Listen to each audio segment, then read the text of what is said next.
Mientras callé, se envejecieron mis huesos en mi gemir de todo el día. Tu mano día y noche se agravó en mí y todo seco se tornó.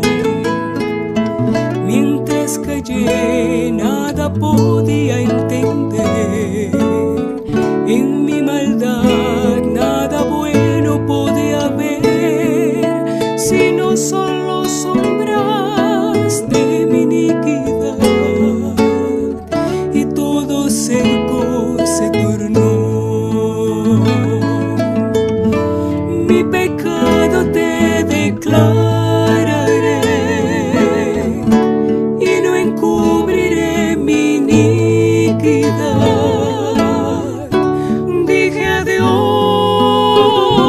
Ya no puedo callar más, perdóname, perdóname. Mi pecado te declararé y no encubriré mi iniquidad. Dije a Dios, ya no puedo callar más, perdóname, perdóname. Por eso todo aquel que busca a Jehová, tu misericordia le rodeará. Y aunque las aguas todo lo puedan inundar, a él no llegará, a él no llegará. Mi pecado te declararé y no encubriré mi iniquidad. Dije a Dios, ya no puedo callar más, perdóname, perdóname. Y lo hiciste, mi Señor, y lo hiciste, mi Señor.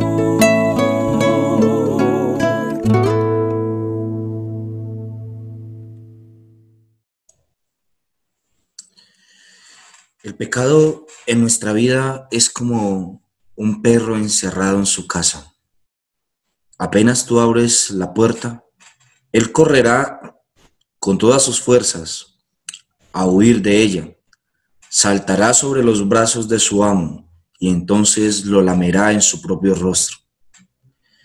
Las características naturales de nuestro pecado nos instan muy constantemente a callarnos y a mantenernos distantes de la realidad de enfrentarlo, y buscamos en nuestra propia mente una gran cantidad de artimañas y formas para poder huirle a la realidad de él y a no destaparlo, no sacarlo a la luz, sino confesarlo. Cuando el Señor penetra en un corazón, su luz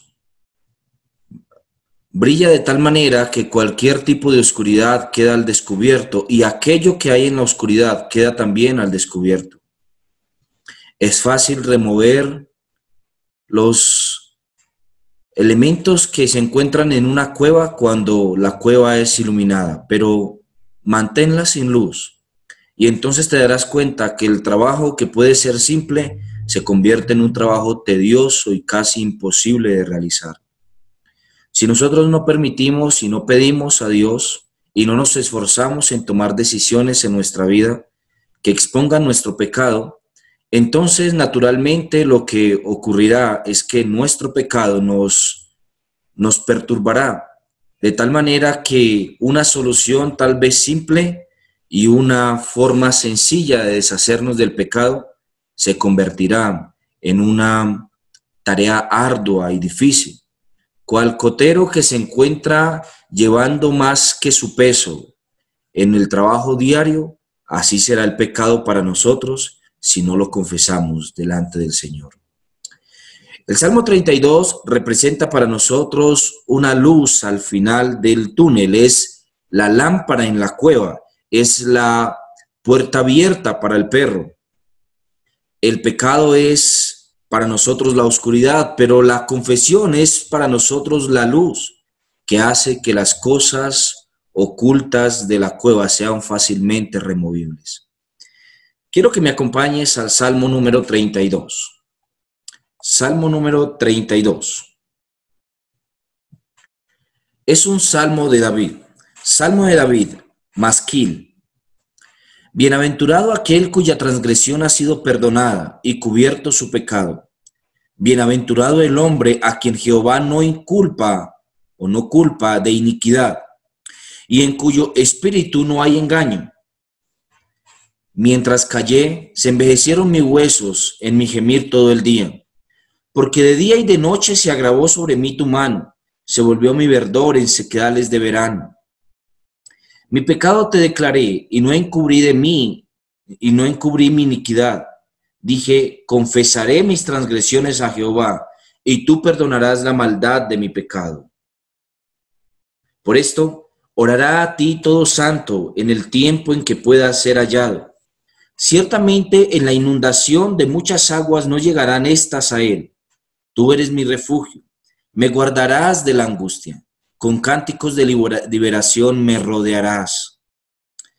Te haré entender y te enseñaré el camino en que debes andar, sobre ti fijaré mis ojos. No seas como el caballo, ni como el mulo, sin entendimiento, que han de ser sujetados con cabestro y con freno, porque si no, no se acercan a ti. Muchos dolores habrá para el impío, mas al que espera en Jehová le rodea la misericordia. Alegraos en Jehová y gozaos justos, y cantad con júbilo todos vosotros los rectos de corazón.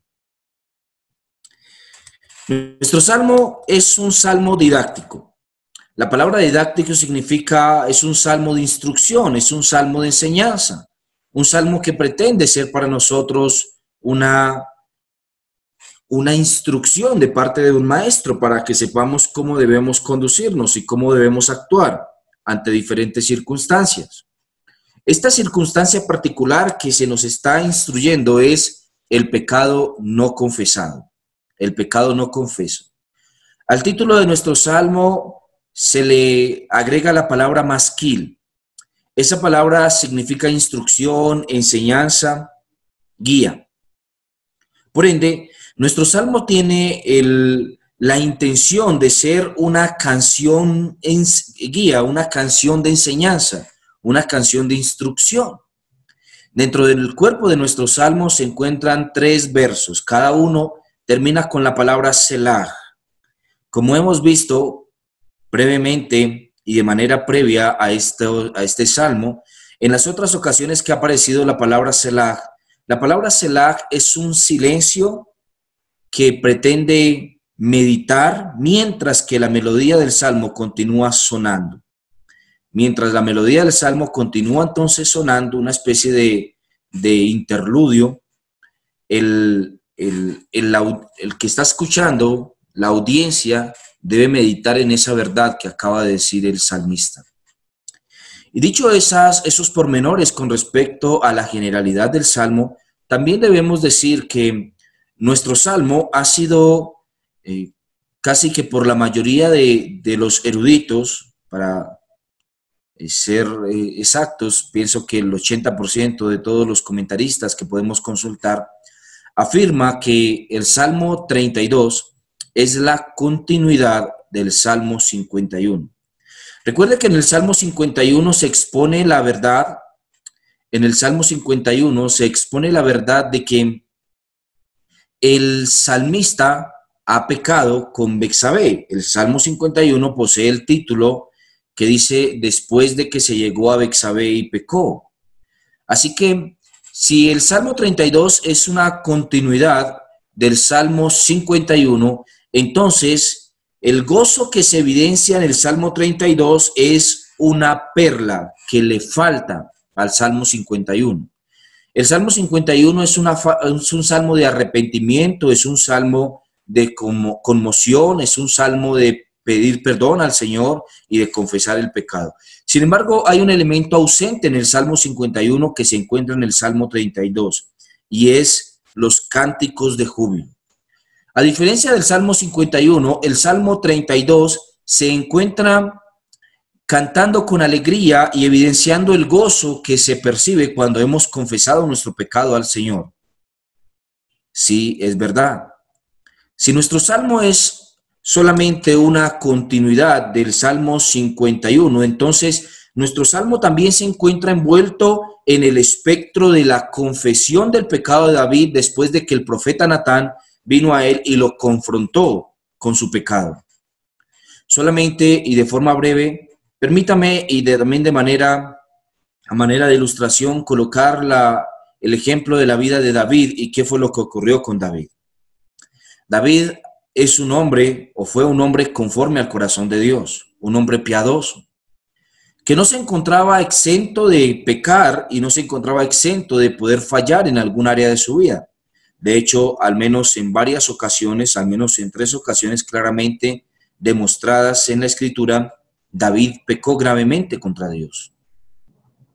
Pero esta ocasión particular es la ocasión en la que el rey David decide no ir a la guerra porque es una guerra pequeña, no es una guerra que involucre tanto esfuerzo para el reino, y él decide quedarse en la casa y enviar entonces a su capitán, a Joab, a que él fuera y se encargara de la guerra que estaban enfrentando. Mientras tanto, él se encontraba reposado en su casa. Esto es lo que dice 1 Samuel capítulo 12. Así que en ese tiempo, mientras se encontraba reposando, él decidió subir a la terraza de su casa a tomar el sol. Y mientras se encontraba en la terraza, él vio en una terraza vecina de una casa contigua al palacio, y él ve a una mujer hermosa bañándose, es decir, que la ve desnuda, en la terraza de esa casa contigua, y esa mujer es la esposa de uno de sus militares preciados. Y este militar se llama Urías.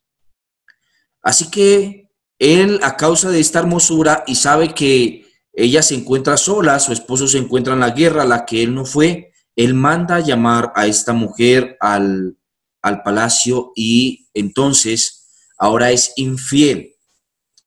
Es infiel a su esposo porque David le insta a que le sea infiel. Pues Dios nunca deja el pecado en oculto, y él idea sus maneras diversas para acusarnos del pecado y para hacer que nuestro pecado salga a la luz. Y en ese orden de ideas, el Señor entonces permite que en esta infidelidad esta mujer, Betsabé, quede embarazada del rey. ¿Qué ha de hacer el rey? Ella no ha tenido relaciones con su esposo. Bueno, lo más fácil es que ella diga que este hijo que está esperando es de su propio marido. Así que él manda a llamar a su marido y le insta a que él tenga relaciones con su esposa para que ella luego diga que el hijo es de él. Pero resulta que este hombre sale o resulta siendo más fiel de lo que David pensaba, y dice que mientras el pueblo de Dios se encuentra en guerra, él no va a llegarse a su mujer, él no va a tener relaciones con su mujer, como gozarse con su mujer y estar feliz mientras que su pueblo se encuentra en guerra. Y él decide dormir a la puerta del palacio antes que irse a dormir con su mujer. Qué problema tan serio el de David. Ahora el soldado ha tenido que volver nuevamente al campo de batalla, el plan le salió mal y no ha encontrado solución. Lo único que queda por hacer es que lo mande a matar. Así que encomienda al capitán del ejército que lo coloque bajo el muro, para que cuando lancen una roca de la parte superior del muro caiga sobre él y lo mate. Y efectivamente esto sucede. Es puesto en la parte inferior del muro de la ciudad que están por conquistar, y una piedra lanzada desde el muro lo mata. Parece que el problema fue resuelto, nadie se dio cuenta, ocultó su pecado, nadie diría entonces esto. Ahora él se ve como un alma misericordiosa porque ha tomado una mujer viuda y la ha declarado su esposa, la ha hecho su esposa, como si fuera un símbolo de compasión y de reverencia hacia la fidelidad de su esposo fallecido, y él la toma y la hace su esposa. Ha quedado bien David. Ante el pueblo de Israel es un alma caritativa, es un alma cuidadora de lo que Dios le ha encomendado, fiel, a tal punto que ha hecho a su esposa una mujer que ha quedado viuda, desamparada.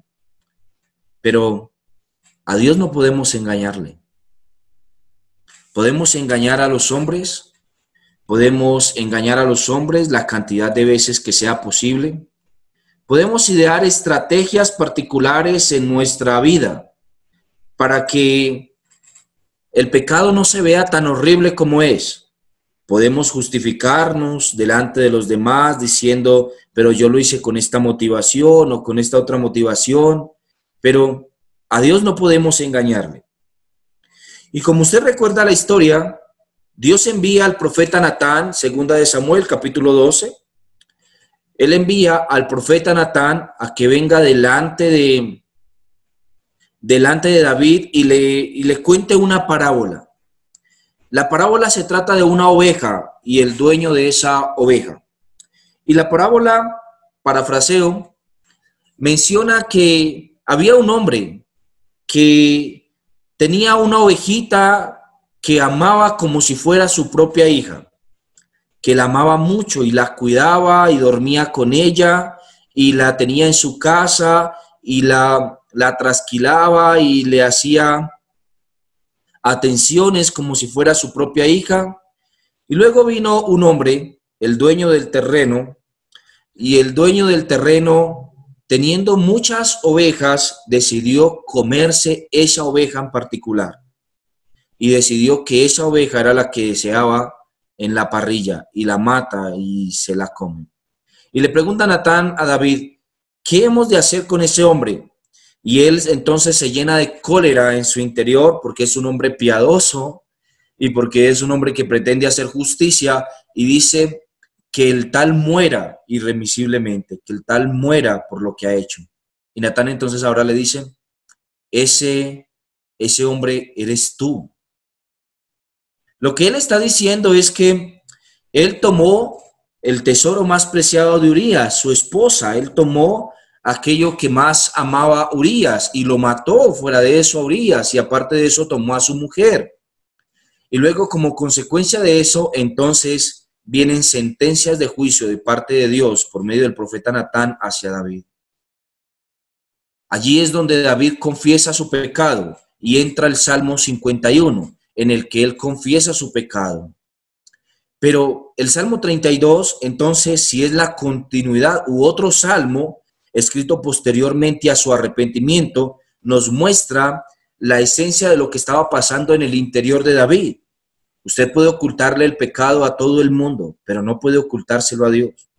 Usted puede decir al interior de su casa que nadie se dé cuenta de esto, que de esto nadie se entere, que de esto no se entere el pastor, que no se entere el vecino, que de esto no se entere el que sea. No importa, Dios lo sabe, Él se ha enterado. Usted puede decir en lo profundo de su habitación, delante del Señor, Señor, yo hice esto por esta razón y esta razón, y fue realmente por eso. Esta fue mi motivación. No importa, no deja de ser pecado. Usted puede ocultar sus verdaderas intenciones, su corazón, lo que ha hecho delante de los hombres, no importa, pero Dios lo sabe. Y en ese orden de ideas es que David escribe nuestro salmo. Como nosotros vemos en nuestro Salmo, hay una división sencilla en el Salmo. Entre el verso 1 y el versículo 2 se encuentra esta mención preciosa de parte del autor, de parte de David, en la que él confiesa esta realidad y menciona lo que significa que una persona se encuentre ocultando su pecado. Escuchen. Él dice, bienaventurado aquel cuya transgresión ha sido perdonada y cubierto su pecado. Bienaventurado el hombre a quien Jehová no culpa de iniquidad y en cuyo espíritu no hay engaño. ¿Quién es esa persona bienaventurada según las afirmaciones de David? Aquella persona a quien el Señor no inculpa o no culpa de pecado. ¿Cuál es la razón por la que Dios no culparía a un ser humano de pecado? La razón es que ese ser humano se haya arrepentido de su pecado. El arrepentimiento necesariamente involucra confesión. Nadie puede decir yo me he arrepentido si no has confesado. Por eso la afirmación de Santiago cuando dice que nos confesemos los pecados los unos a los otros. La razón es que cuando nosotros confesamos nuestro pecado los unos a los otros, el pecado recibe luz. La luz de Dios alumbra esa cueva y entonces fácilmente puede ser sacada de ella todo el escombro y los despojos que se encuentre allí. Es como cuando tú pierdes un objeto en tu casa. El objeto está bajo la cama, pero la oscuridad no permite que sea visible. Luego, con facilidad, solamente con una luz, tú alumbras bajo ella y encuentras lo que hay allí. Así es entonces el arrepentimiento y la confesión. Alumbra lo que hay dentro de nuestro corazón de tal manera que saca a la luz lo horrendo de nuestro pecado y aparte de esto, lo más importante, lo saca a la luz, lo deja visible y nos permite trabajar en la restauración. Si no es alumbrado el pecado, no habrá restauración. Estas palabras bienaventurado que encontramos en estos dos primeros versículos no se encuentran en el Salmo 51. Solamente se encuentran en nuestro Salmo. Y la razón es que parece que aquí David ya ha visto los efectos de la confesión. Los efectos de la confesión son el gozo, la felicidad. Por eso la palabra bienaventurado. La palabra bienaventurado significa doblemente feliz o muy feliz, o como traducen los eruditos judíos, es feliz, feliz. Es feliz, feliz aquella persona que el Señor no inculpa de pecado. Dios nos va a inculpar todos aquellos pecados de los que no nos hayamos arrepentido, obviamente. Pecados visibles para nosotros, de los que somos conscientes y de los cuales no nos hemos arrepentido y los mantenemos escondidos, ocultos. Esta es la artimaña de Satanás que él utiliza a través del pecado. Previamente al pecado, él nos insta a pecar. Él nos insta a transgredir los mandamientos de Dios y a actuar de una forma incorrecta. Se nos insta a hacerlo. Lo hacemos en lo oculto, lo hacemos cuando nadie se da cuenta, lo hacemos a la hora que los demás no pueden verlo, lo hacemos al interior de nuestros corazones, escondidos donde las personas no se enteren. Pero aquel que nos instó a pecar, después de que hemos pecado, nos dice constantemente, nos repite constantemente, si te enteran de esto, entonces esto sucederá. Y nos recuerda la gran cantidad de problemas que vendrán si nosotros confesamos el pecado. La vergüenza que producirá a nuestro corazón. Además de eso, las acusaciones que los otros tendrán contra nosotros. Y ese temor infundido por el pecado nos dice constantemente, no puedes confesarlo. Pero mientras tú lo ocultas en el interior, el Espíritu Santo que habita allí se contrista profundamente y tu relación con el Señor se ve turbada, tu relación con el Señor se va agotando, tu relación con el Señor se va desgastando. Y ahora el pecado se ha convertido en aquello que ha hecho presa de tu mente. Tu mente gira en torno al pecado, pero el pecado te recuerda constantemente que no puedes confesarlo. Y al mismo tiempo te priva de un gran gozo. te priva del gozo que significa la confesión, del gozo de lo que significa ir delante del Señor asumiendo nuestra culpa y nuestra incapacidad. El pecado es malvado. La razón de su maldad es que se ha apoderado de nosotros y nos ha hecho esclavos. ¿De qué crees que ha venido el Señor a rescatarnos? ¿Del infierno? Sí. Pero el infierno solamente es la consecuencia del castigo, el castigo por la falta de arrepentimiento y la falta de fe. El Señor ha venido a rescatarnos de la esclavitud primeramente antes que el infierno. Por lo menos en orden cronológico, la esclavitud del pecado es previa al castigo del infierno. Así que lo primero que viene a hacer el Señor a nuestra vida es rescatarnos de la esclavitud del pecado. ¿De qué esclavitud estamos hablando? De la posesión que ha tomado el pecado sobre nosotros cuando nos ha recordado constantemente que si confesamos el pecado, nos arrepentimos de él y volvemos entonces nuestros ojos al Señor, seremos menospreciados, acusados, señalados o sentenciados a cualquier tipo de castigo. Puede ser un castigo legal, puede ser un castigo familiar, puede ser un castigo espiritual. Y entonces Él se apodera del temor y ahora de esa manera nos hace esclavos de esta condición. Mis hermanos, Dios nos guarde. Porque a medida que más ocultamos nuestros pecados, ellos más se apoderarán de nosotros. A medida que más los encubrimos, más poder ejercerán sobre nuestro espíritu. A medida que más los resguardamos, como cuando metemos un tesoro a una caja fuerte, ellos irán apoderándose más de nosotros, de manera que la caja se va cerrando y nuestra relación con el Señor se va quebrantando totalmente.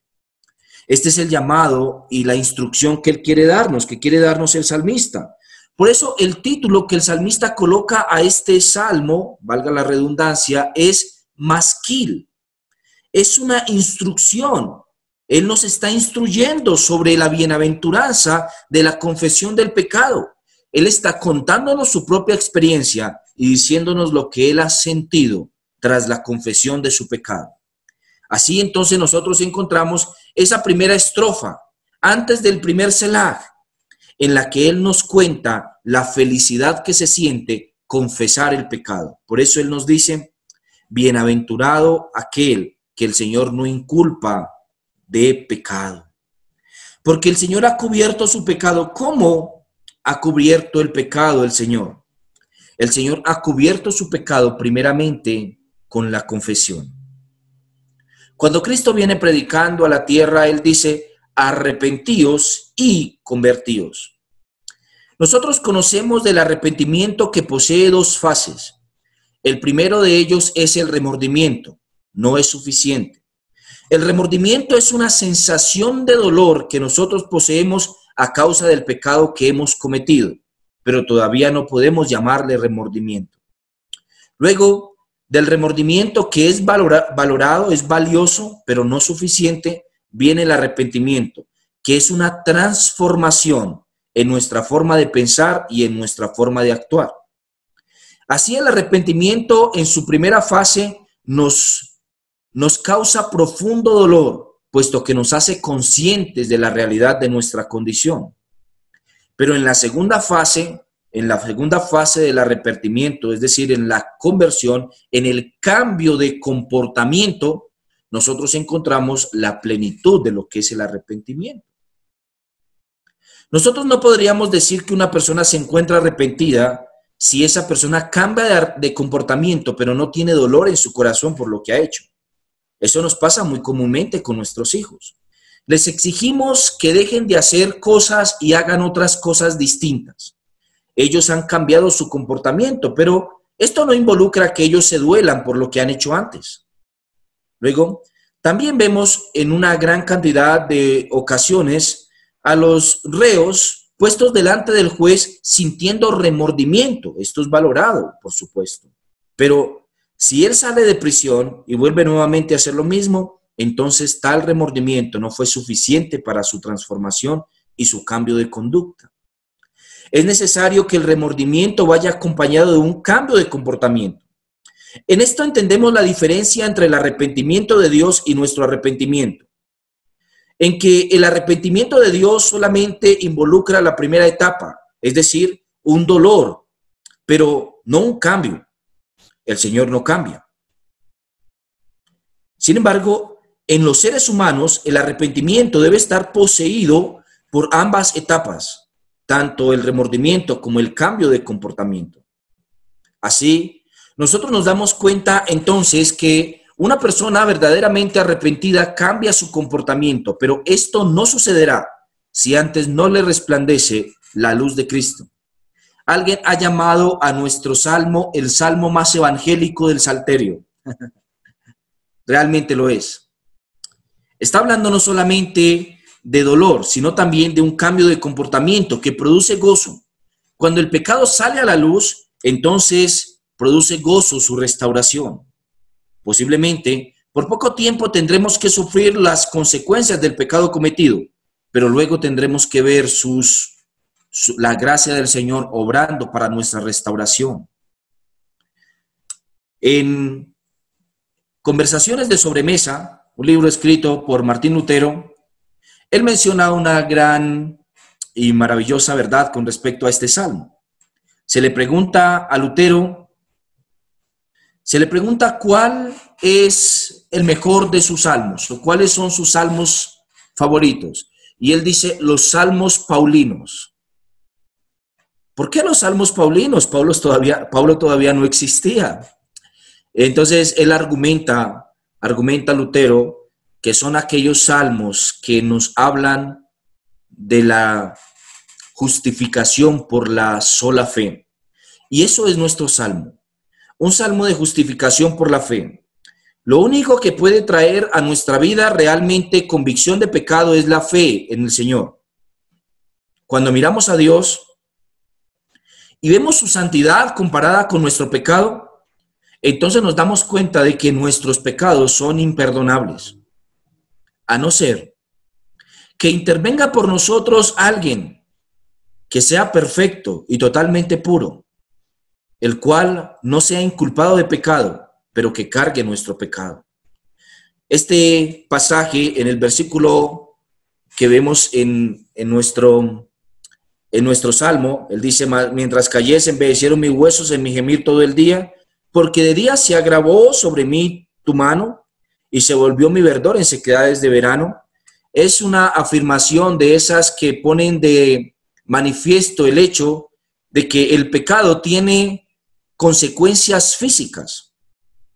El pecado tiene consecuencias en nosotros.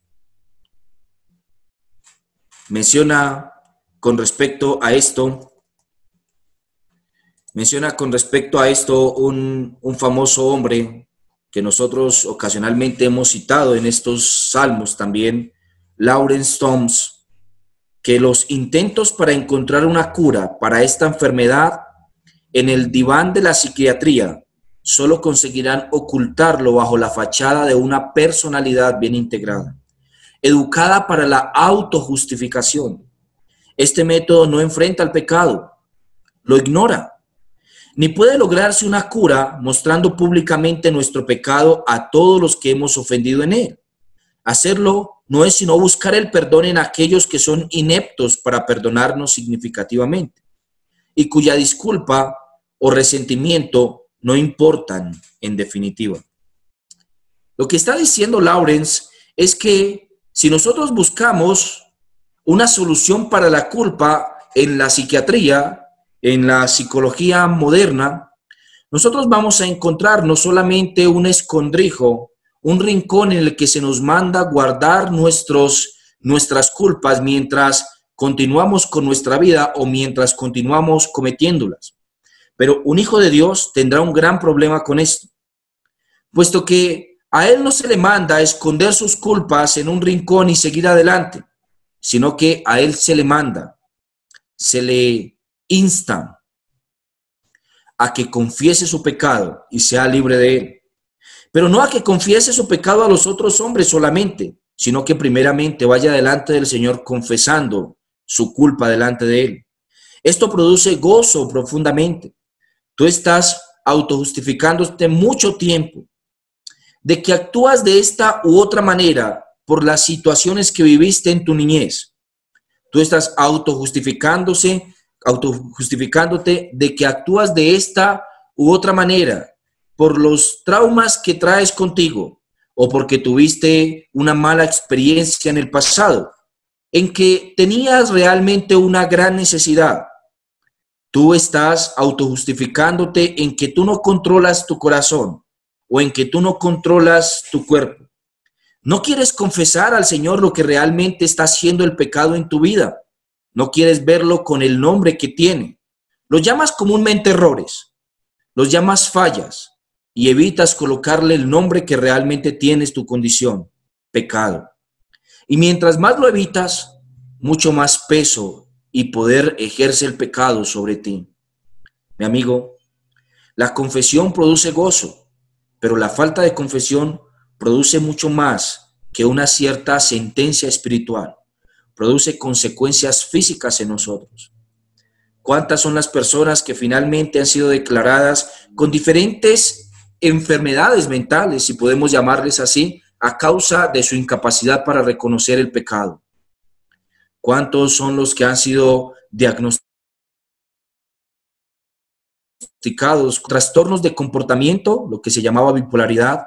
¿Cuántos han sido medicados para la ansiedad? A causa de que hay algo que está produciéndoles en su mente y en su cuerpo físico ahora consecuencias por causa de la falta de confesión del pecado y del arrepentimiento, por la falta de aceptación de que un pecado es lo que es, un pecado. La afirmación de David es que el callar el pecado ha traído a su vida consecuencias tales que sus huesos se han envejecido. Recordemos que según la afirmación del profeta Samuel en la historia de David, se nos dice que él duró un año con su pecado escondido.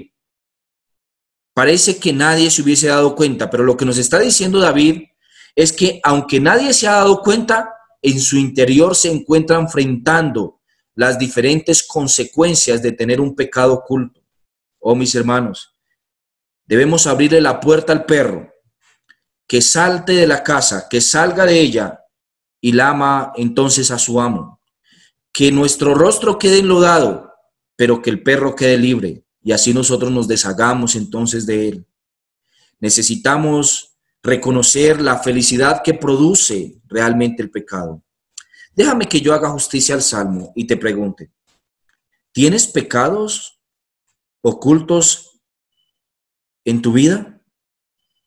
Quiero hacerle justicia al Salmo y que tomemos un momento haciéndole justicia a la palabra Selah y meditemos en esto. ¿Tenemos pecados ocultos en nuestra vida?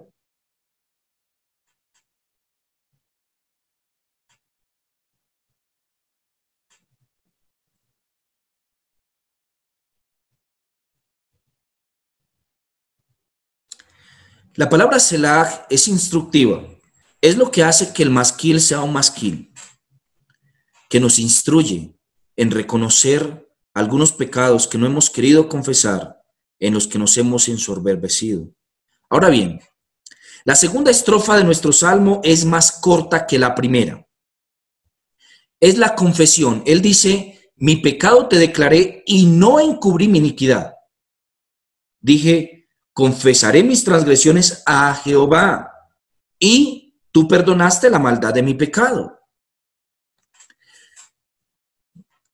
Hay muchos pecados con los que seguramente moriremos, de los que nunca nos enteramos. Pecados ocultos, como decía el salmista en el Salmo 19, líbrame de los que me son ocultos.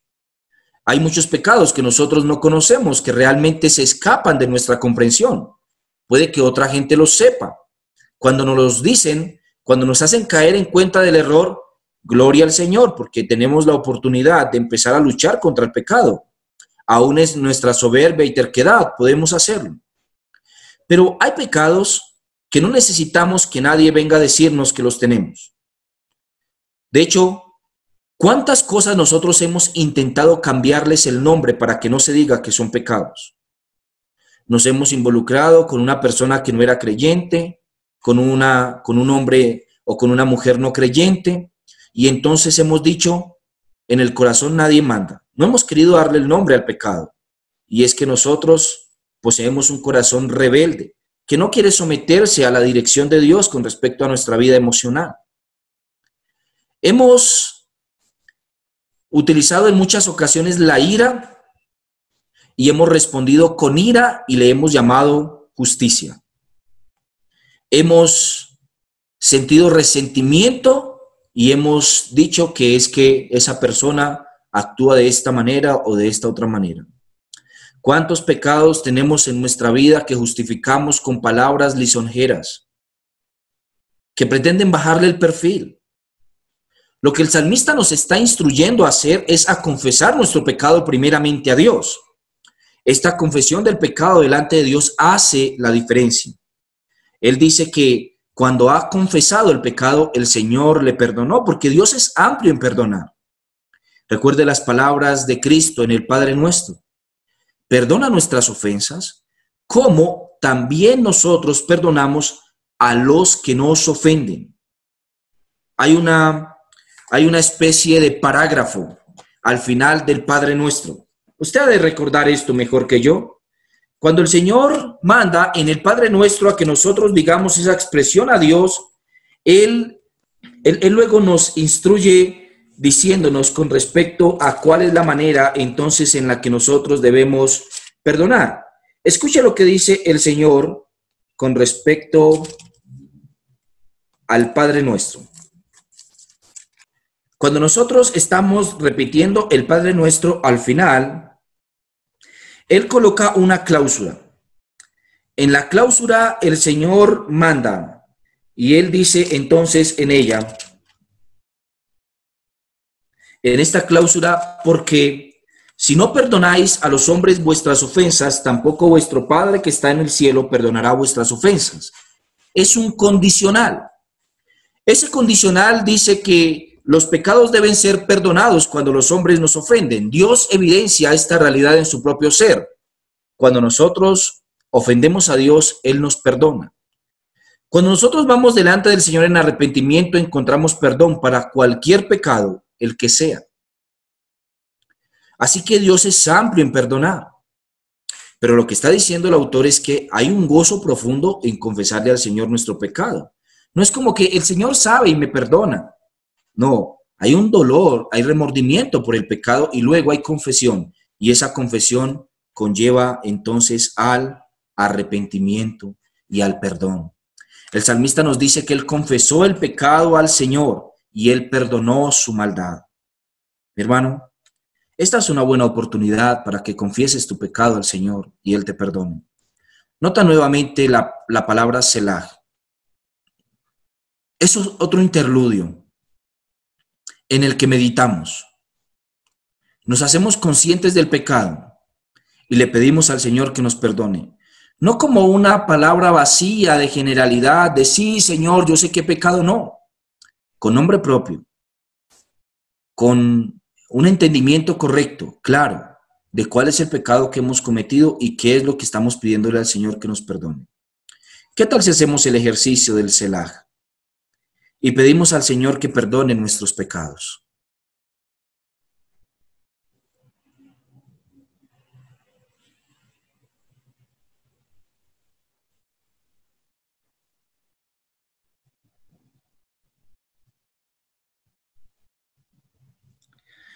Ahora bien, cuando nuestro pecado es confesado, entonces hay esperanza de restauración.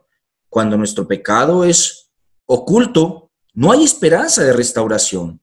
El pecado nos tiene esclavizados, se ha apoderado de nosotros. Mientras mantenemos el pecado en lo oculto, Él tiene todo el poder sobre nosotros.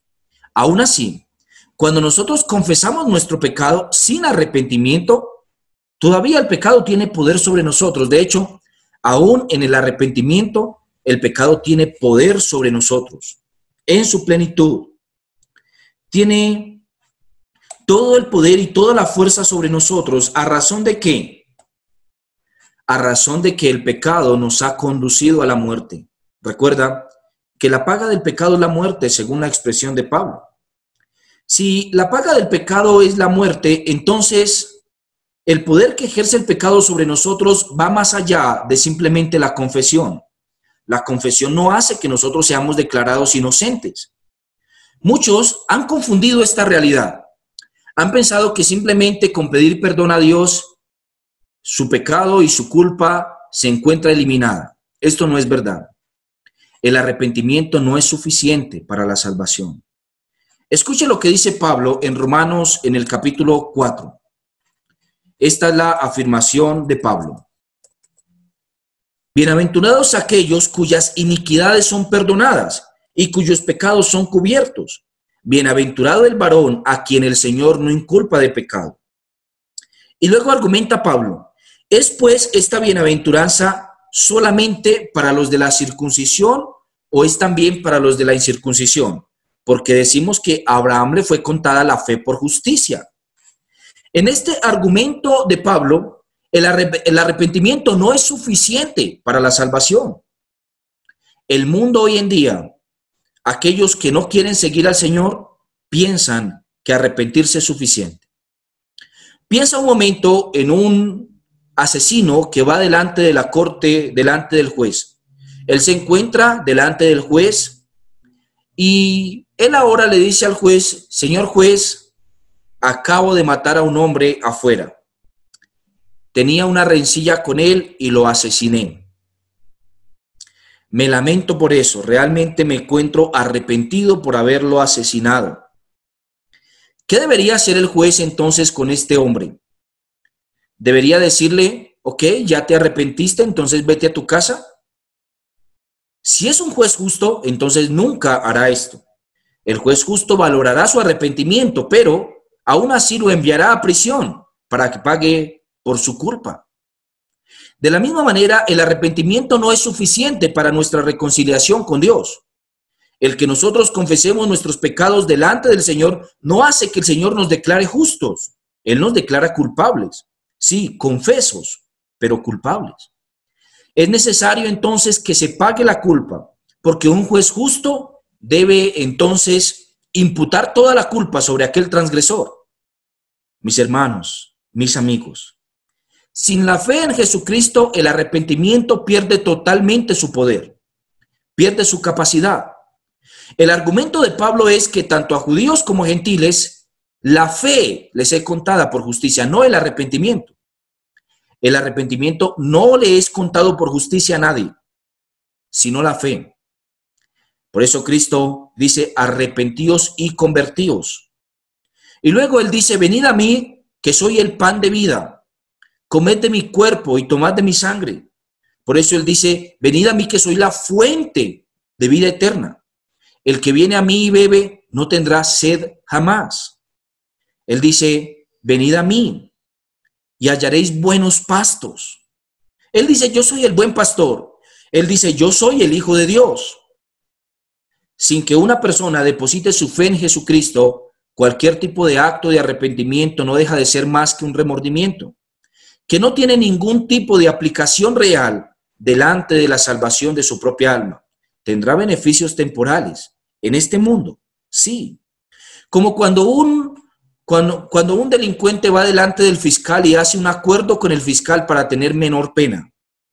El arrepentimiento puede que ejecute algún tipo de bien en este mundo, pero de ninguna manera propenderá o servirá para el bien eterno, para la salvación de su alma. Solamente la fe. Los reformadores hablaron en una palabra clave con respecto a esto. Ellos utilizaron la expresión sola fide, sola fe, solamente la fe.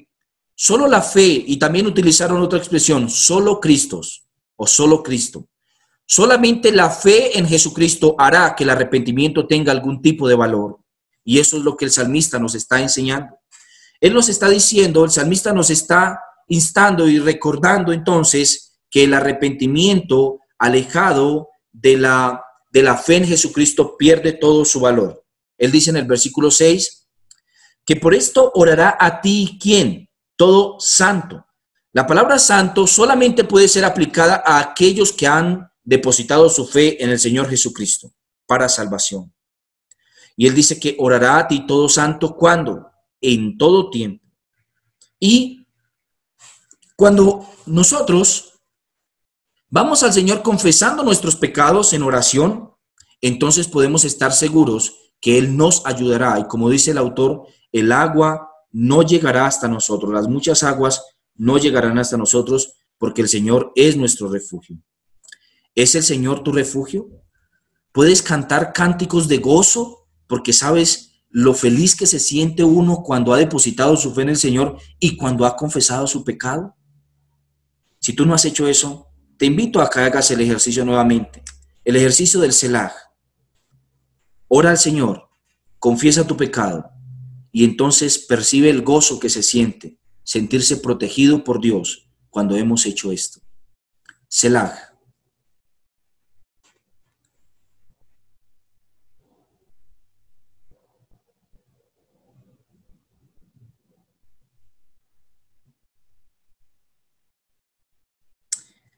Qué gozo es sentirnos perdonados.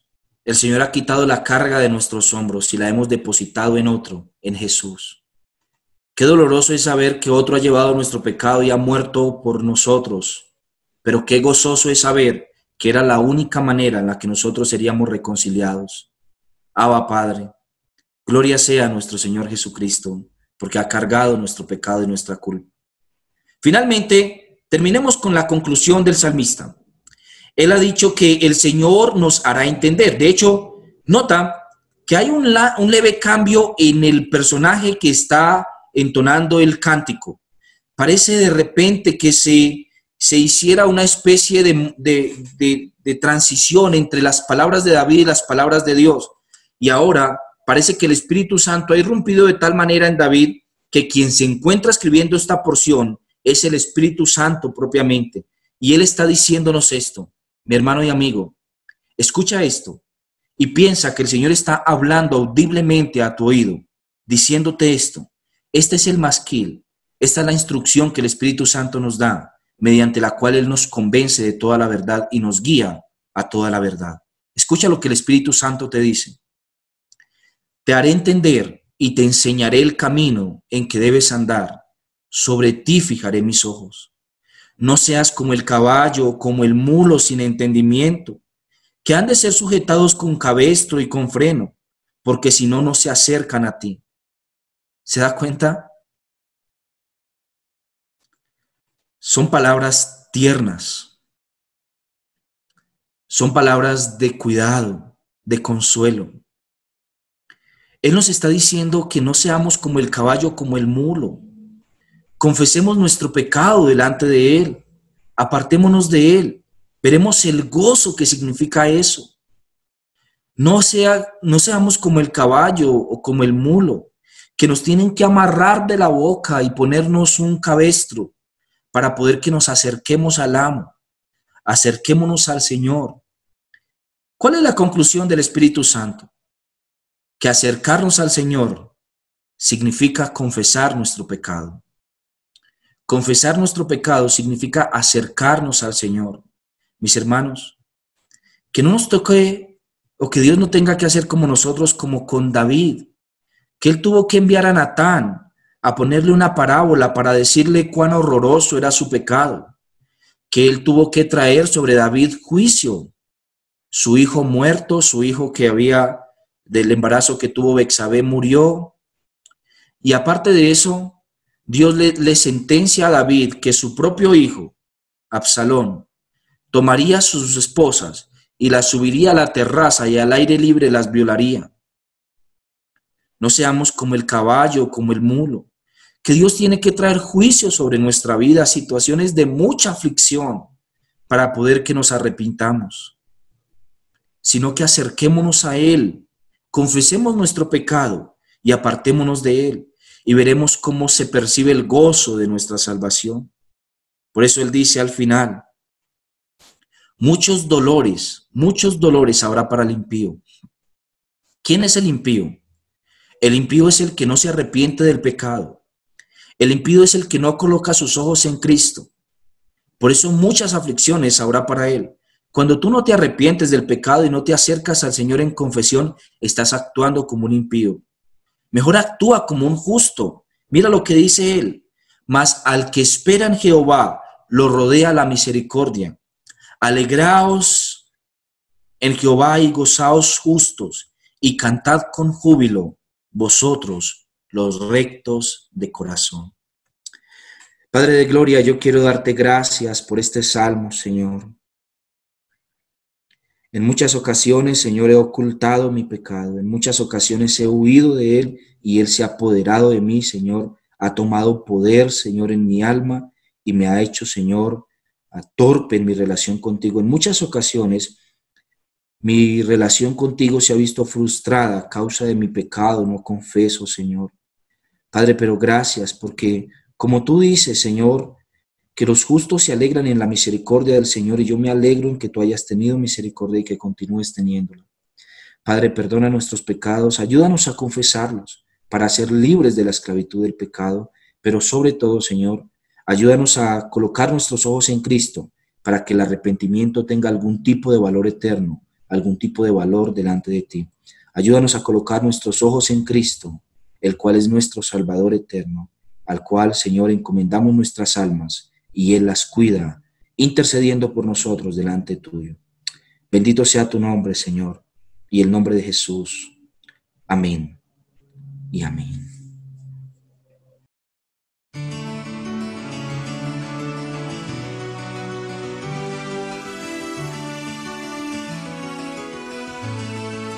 Bienaventurado aquel cuya transgresión ha sido perdonada y cubierto su pecado. Bienaventurado el hombre a quien Dios no culpa de iniquidad y en cuyo espíritu no hay engaño. Mientras callé se envejecieron mis huesos en mi gemir todo el día. Porque de día y de noche se agravó sobre mí tu mano y se volvió mi verdor en sequedades de verano.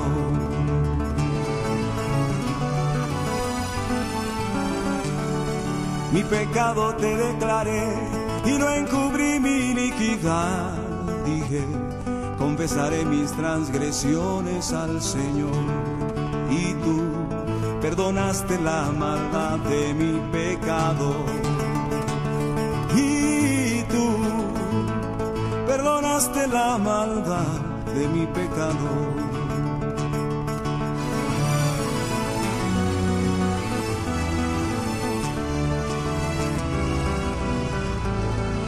Bienaventurado aquel cuya transgresión ha sido perdonada y cubierto su pecado. Bienaventurado el hombre a quien Dios no culpa de iniquidad y en cuyo espíritu no hay engaño. Mientras callé se envejecieron mis huesos en mi gemir todo el día. Porque de día y de noche se agravó sobre mí tu mano y se volvió mi verdor en sequedades de verano.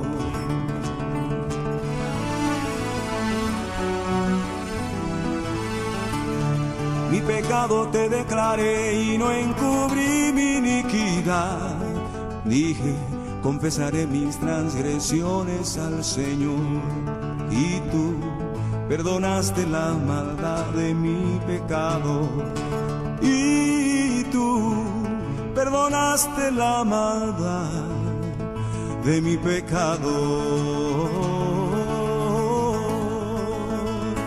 Perdonaste la maldad de mi pecado.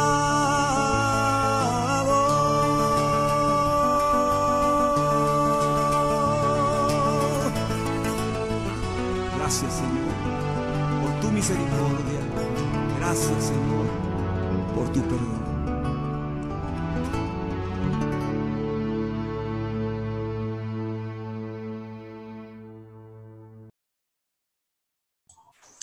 Mis hermanos, espero que sea de ánimo y de supremo gozo como para David, el que reconozcamos y recordemos que en el Señor hay consuelo y hay perdón.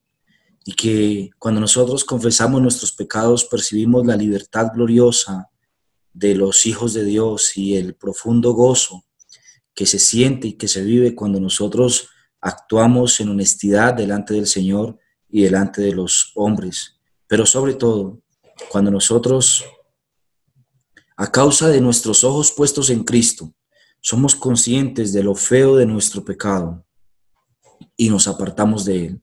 Que el Señor en este día permita que podamos meditar en la gracia del Señor en el arrepentimiento y en nuestros ojos puestos en aquel que es la fuente de nuestra salvación. Mis hermanos, Dios los bendiga y los guarde. Chao, chao.